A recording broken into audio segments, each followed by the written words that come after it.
Hello friends, फासलों के बाद भी तुम मेरे हो का पार्ट 4 लेकर आई हूँ। फुल वॉच करके ज़रूर सुनिएगा। दो रूहों की एक दास्तान।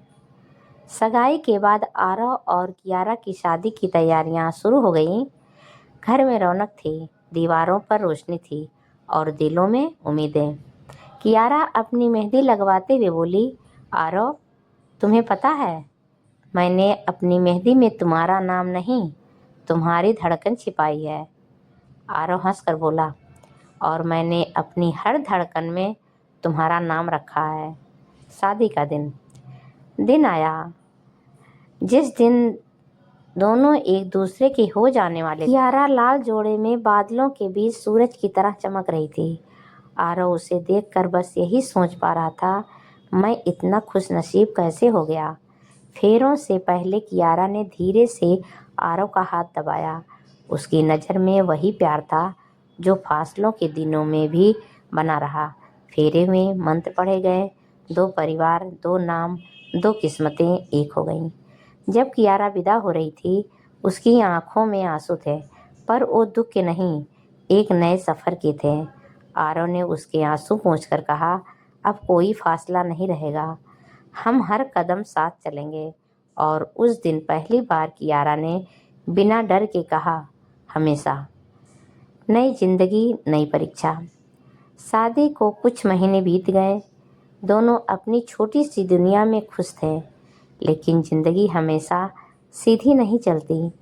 कियारा के अस्पताल ने उसे 1 साल के लिए किसी छोटे पहाड़ी शहर में मेडिकल सेवा करने का ऑफर दिया।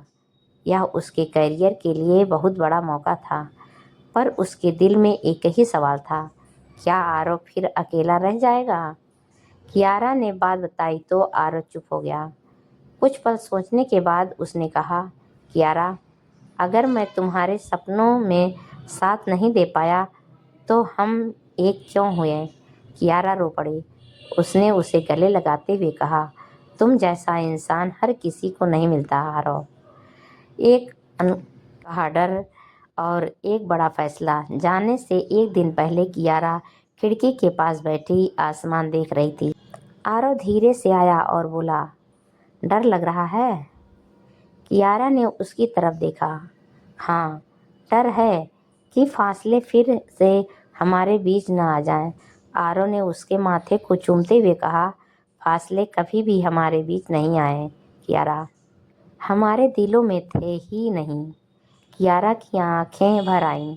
अंतिम मोड़, दिल पिघला देने वाला। पहली सुबह कियारा स्टेशन पर थी। ट्रेन चलने वाली थी, पर आरव कहीं नज़र नहीं आ रहा था। दिल घबराने लगा। ट्रेन धीरे धीरे सरकने लगी और तभी आरव दौड़ते हुए आया, हाँफता हुआ, और उसे एक छोटा सा लिफाफा पकड़ाया।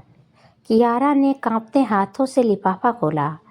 उसमें लिखी सिर्फ एक पंक्ति थी, फासले तुम्हें जहाँ भी ले जाएं, मेरी दुनिया वहीं से शुरू होती है जहाँ तुम खड़ी होती हो। कियारा फूट फूट कर रो पड़ी। ट्रेन चल चुकी थी, पर उसके दिल में आज एक फैसला हो चुका था। उसने फ़ोन निकाला और आरव को कॉल किया। आरव, मैं नहीं जा सकती।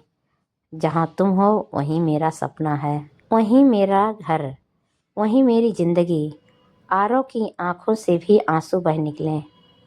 उसने सिर्फ इतना कहा, कियारा, फासलों के बाद भी तुम मेरी थी। आज हर फासला तुम्हारे आगे झुक गया। दोनों एक दूसरे के पास लौट आए, इस बार बिना किसी डर, बिना किसी दूरी और बिना किसी फासले के। Thank you friends. यह कहानी कैसी लगी कमेंट बॉक्स में ज़रूर बताइएगा। अगर अच्छी लगी हो, सब्सक्राइब, लाइक, शेयर करना मत भूलिएगा।